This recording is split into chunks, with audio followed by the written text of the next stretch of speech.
Simula na po ng diskwento sa toll ng mga expressway dahil sa magkakasunod na mega oil price hike.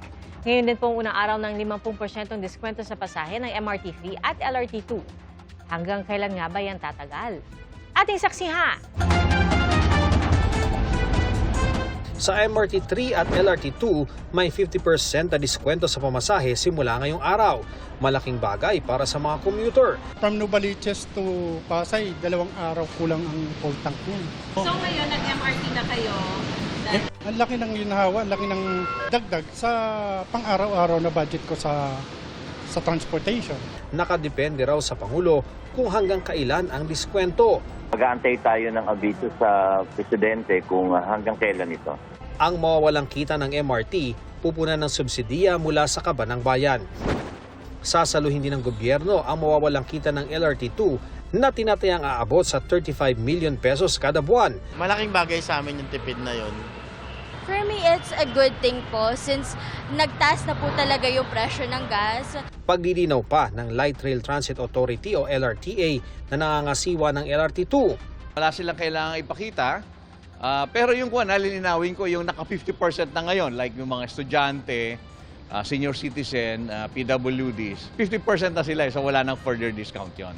Wala pang anunsyo kung magkakaroon din ng katulad na diskwento sa LRT1 na pinatatakbo ng isang pribadong kumpanya.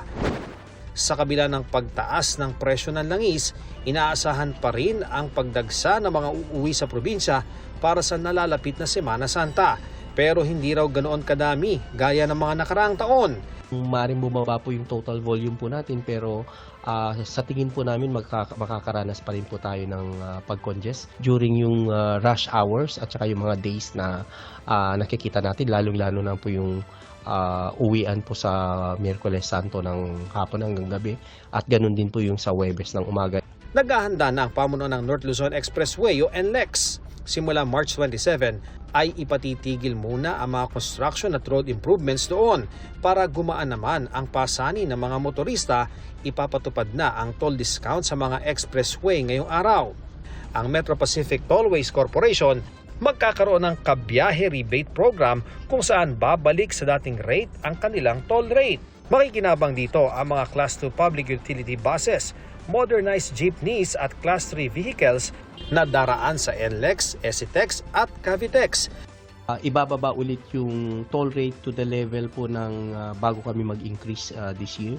So that's about for NLEX is from 12 pesos to 72 pesos depending on yung entry at saka yung class ng sasakyan.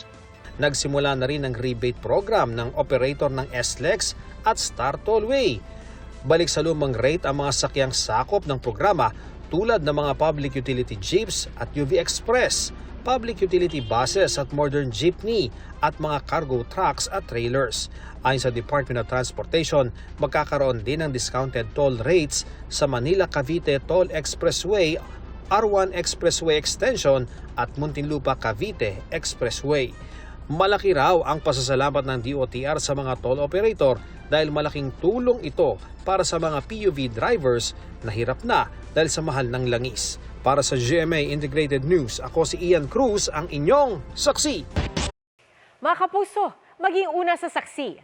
Mag-subscribe sa GMA Integrated News sa YouTube para sa iba't ibang balita.